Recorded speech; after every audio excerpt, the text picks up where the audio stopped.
Les réglages devraient être la première chose dont vous devriez vous préoccuper lorsque vous devez utiliser Antidote. Il s'agit en fait de paramétrer le logiciel pour qu'il puisse détecter les erreurs plus adéquatement en fonction de votre profil de rédacteur. Si vous êtes québécois, par exemple, il faut lui préciser pour qu'il soit en mesure de vous signaler les éventuels québécismes ou régionalismes. Si vous êtes excellent en français, ou au contraire que votre niveau est faible, il faut aussi lui préciser pour qu'il puisse déterminer un niveau de correction adapté. On peut accéder aux réglages de différentes manières. Si vous utilisez Word 2007, comme ici, vous avez directement un accès aux réglages d'Antidote en cliquant sur le bouton Options d'Antidote ici. Si en revanche vous utilisez Word 2003, vous devez ouvrir une fenêtre d'Antidote pour avoir accès à la barre d'outils ou à la barre de menu. Par exemple, je peux ouvrir la fenêtre de dictionnaire. Voilà. Et je vais avoir accès ici, outils, options.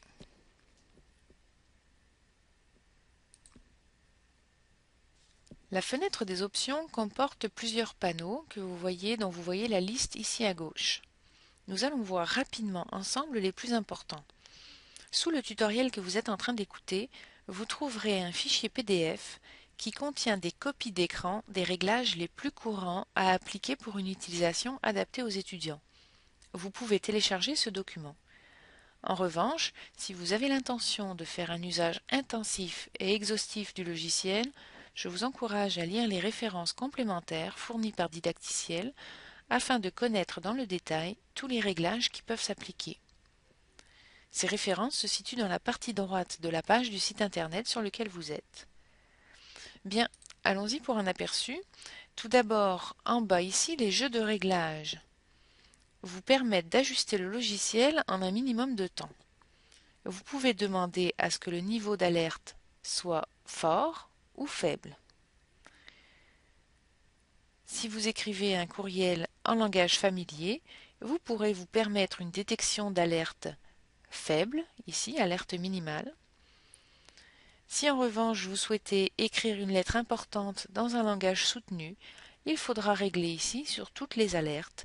Antidote sera alors plus sévère. Voilà. Je vais laisser sur toutes les alertes. Dans chaque panneau ici, d'abord ce que je peux vous dire, c'est que quand vous passez la souris sur chacune des options, vous avez en bas de votre fenêtre l'explication détaillée de chaque option. N'hésitez pas à vous y référer si vous vous interrogez sur le sens du réglage. Comme ici, vous voyez, je mets ma souris sur d'autres régions ou de Suisse et en bas de ma fenêtre, j'ai vraiment les explications sur cette option. Donc allons-y pour un bref survol des panneaux.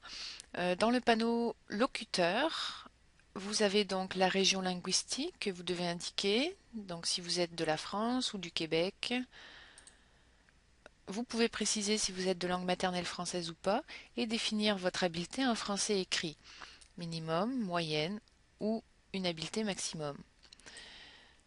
Ici pour les différences régionales, donc dépendamment de là où vous venez, du pays d'où vous venez, vous pouvez définir un petit peu ces réglages-là de manière à ce que le logiciel soit en mesure de détecter vos régionalismes.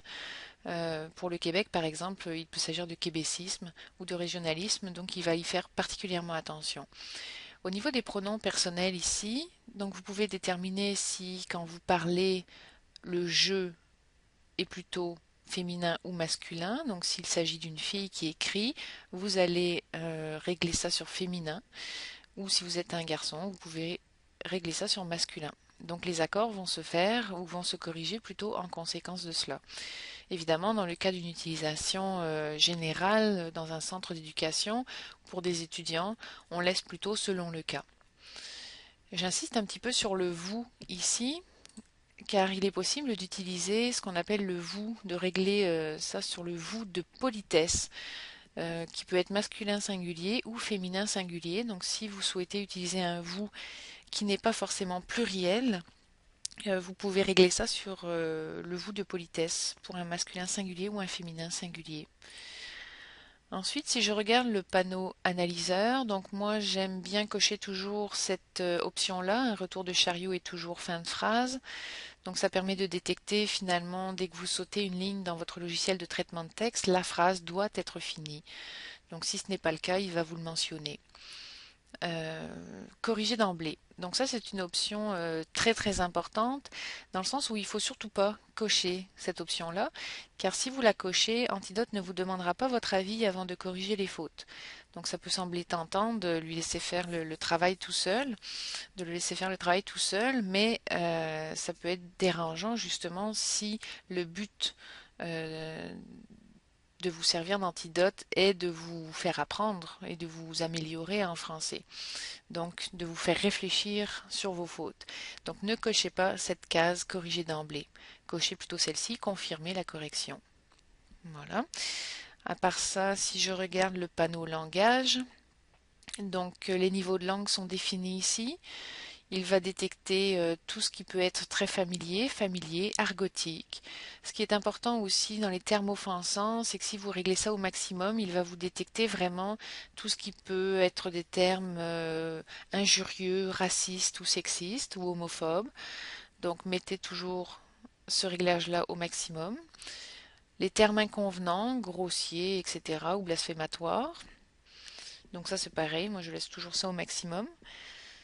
Dans le panneau confusion, donc là, vous avez alerte sur les mots anglais, les signaler comme erreur, détecter les faux amis. Vous avez le panneau rectification ici. Donc ce panneau-là permet de choisir si vous voulez appliquer l'orthographe rectifiée ou non. Donc vous pouvez imposer la graphie traditionnelle ou la rectifier. Vous pouvez aussi accepter les deux graphies, mais en cas d'ambiguïté, vous pouvez favoriser l'une ou l'autre. Voilà, vous avez le panneau correcteur ici qui permet plus généralement de personnaliser son interface, donc la police, la taille, la couleur des soulignés. Donc vous pouvez régler tout ça ici. Ce qu'il est important de faire, ce serait de régler le délai d'affichage des infobulles sur long ou alors sur sélection seulement. Si vous le cochez délai court, vous risquez, quand l'infobulle apparaît, vous risquez de ne pas avoir le temps de la lire avant qu'elle disparaisse. Donc gardez par exemple sur sélection seulement, et elle disparaîtra uniquement quand vous cliquerez sur un autre mot. Voilà le panneau guide maintenant, ou dictionnaire, les deux finalement, dictionnaire et guide, ça permet surtout de régler finalement la police de caractère.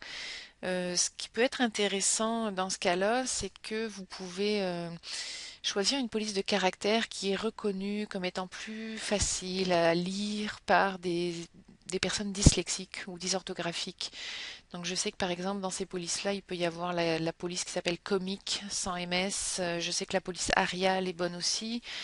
Vous en avez quelques-unes comme ça. J'en ai trouvé deux autres polices que j'ai été chercher sur Internet.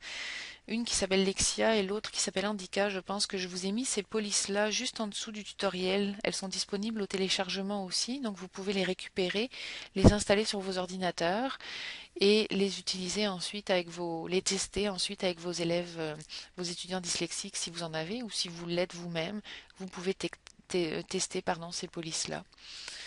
Donc c'est à peu près tout. Ce que je vous encourage à faire si vous souhaitez utiliser le logiciel de manière intensive, c'est effectivement de passer par chaque panneau pour vérifier vraiment que tout est réglé selon vos besoins. Mais encore une fois, sous le tutoriel, il y a un petit document récapitulatif qui vous donne en fait les réglages idéaux pour pouvoir travailler dans un centre d'éducation avec des étudiants.